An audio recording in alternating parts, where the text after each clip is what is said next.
Vou eu permitir que esta nova praga toque em 3 governadores e os 3 descerão à sepultura. Namanchão e decomandecai.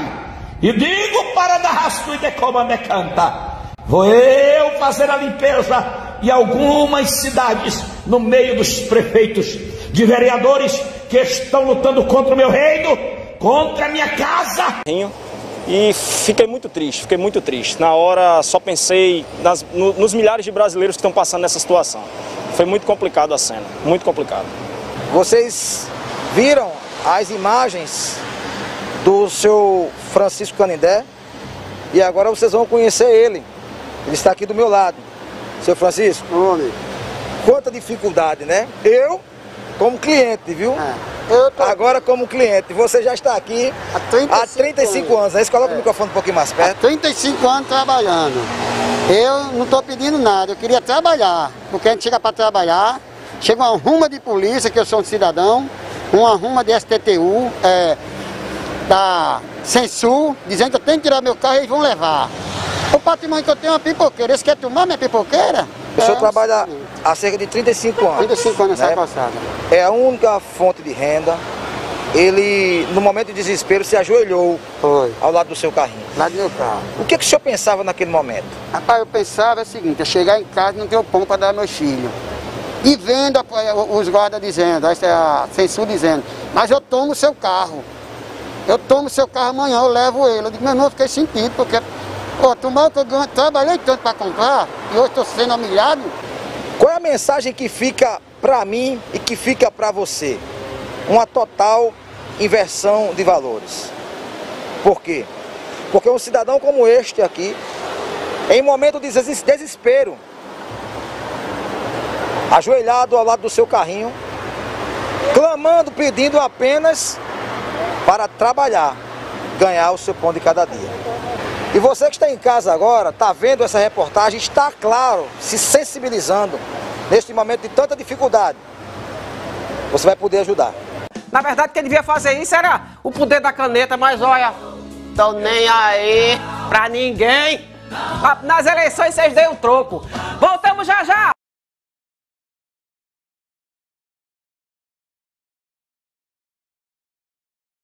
Participaram do teste público de segurança do sistema eletrônico de votação.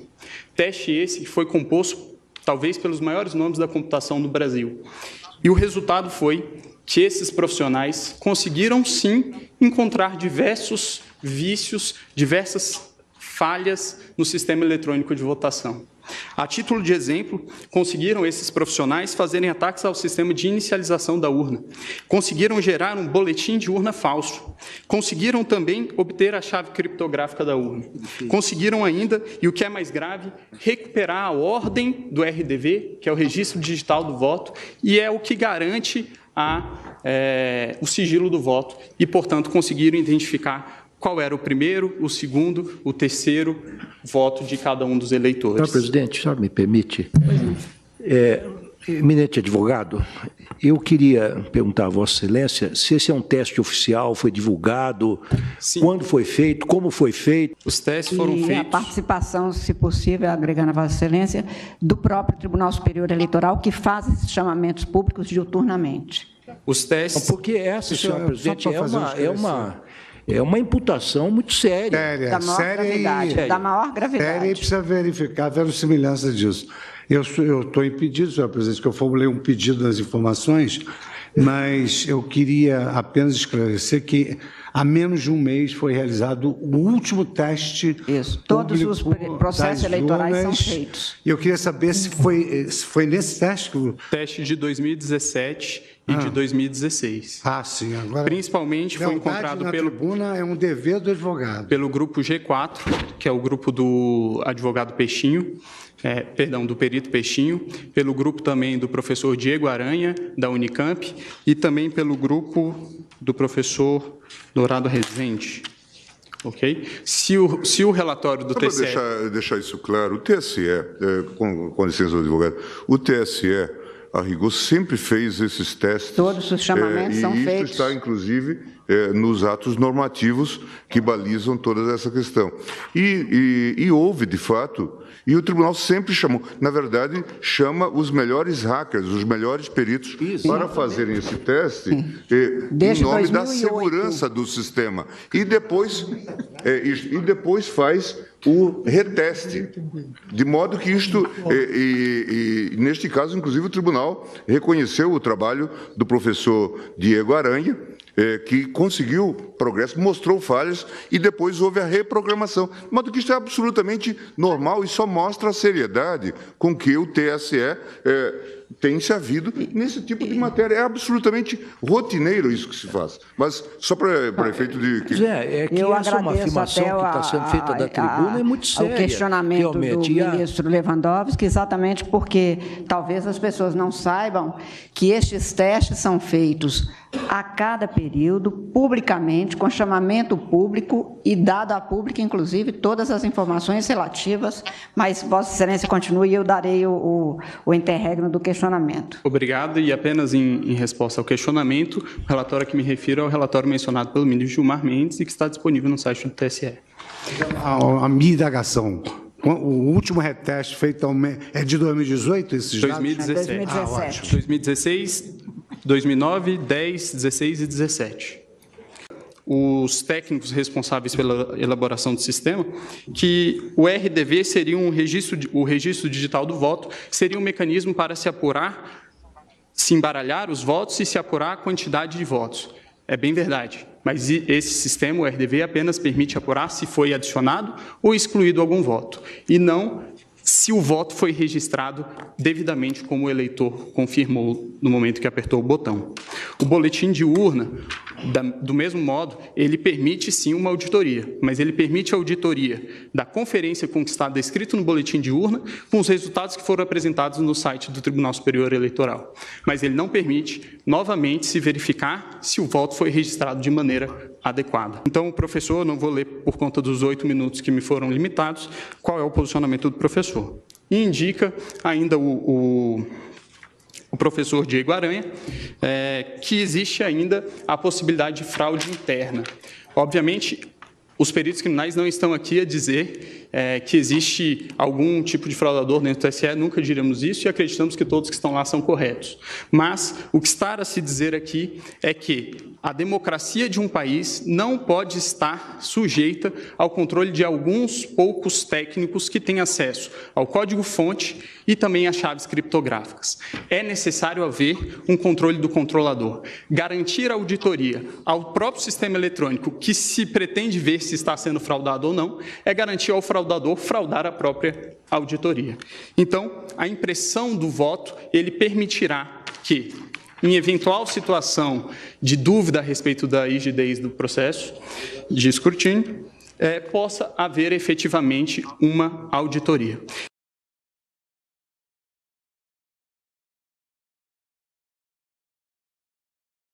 Houve uma denúncia de que o sistema do TSE havia sido invadido por um hacker, ou por hackers. Isso foi negado num primeiro momento, depois foi comprovada a invasão, e aí sim foi confirmado e dizendo que não afetaria a lisura e o resultado das eleições.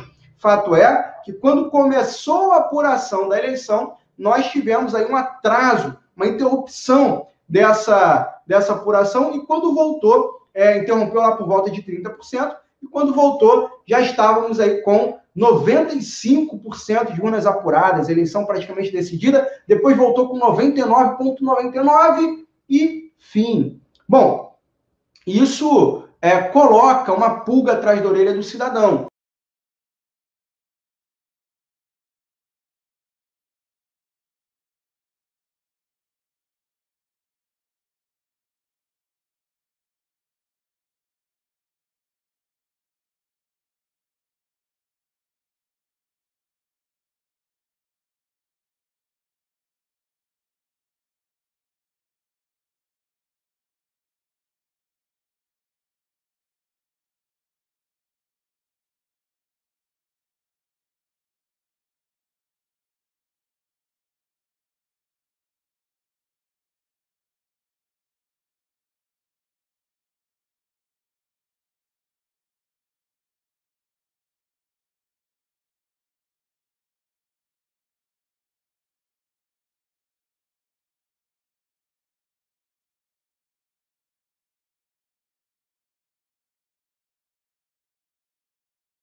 Nós queremos auditar o fato jurídico, não é a máquina. Não nos interessa o software nem a máquina, nem antes nem depois. Nós queremos auditar o fato, que por natureza é um evento. O evento se perde, por isso a necessidade de dar corpo físico ao fato da contagem do voto. Para que se conheça, para que se cumpra o princípio da publicidade. Porque a publicidade é erga omnes. É para todos os cidadãos, não é só para o eleitor que olha no visor. Essa contagem do voto deve ser feita para que todos os cidadãos tenham a oportunidade de fiscalizá-la. E não é a contagem de milhões de votos, é a contagem de um voto, de cada voto é um ato administrativo. E será nulo se não for público. Há vários princípios constitucionais que vêm sendo quebrados desde que a Sarapuca foi inventada lá em 97.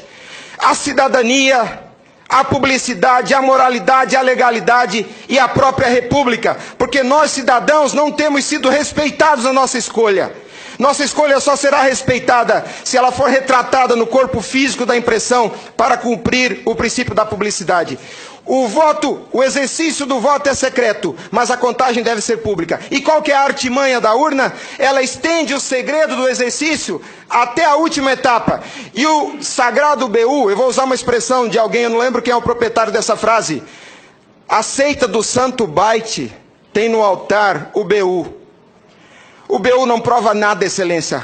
Quando o BU é imprimido, já houve a contagem dos votos em segredo. A fraude já aconteceu. Porque cada voto contado deve ser público. O BU informa ao senhor, excelência, o total. Nem no condomínio onde eu moro não aceitaria uma eleição assim. Imagine, excelência, se eu fosse candidato a síndico, colhesse a urna e fosse contar dentro do meu apartamento e voltasse e comunicasse aos condôminos. Aqui está o resultado, eu fui eleito. O BU é a prova da fraude, excelência. O BU é a prova da fraude.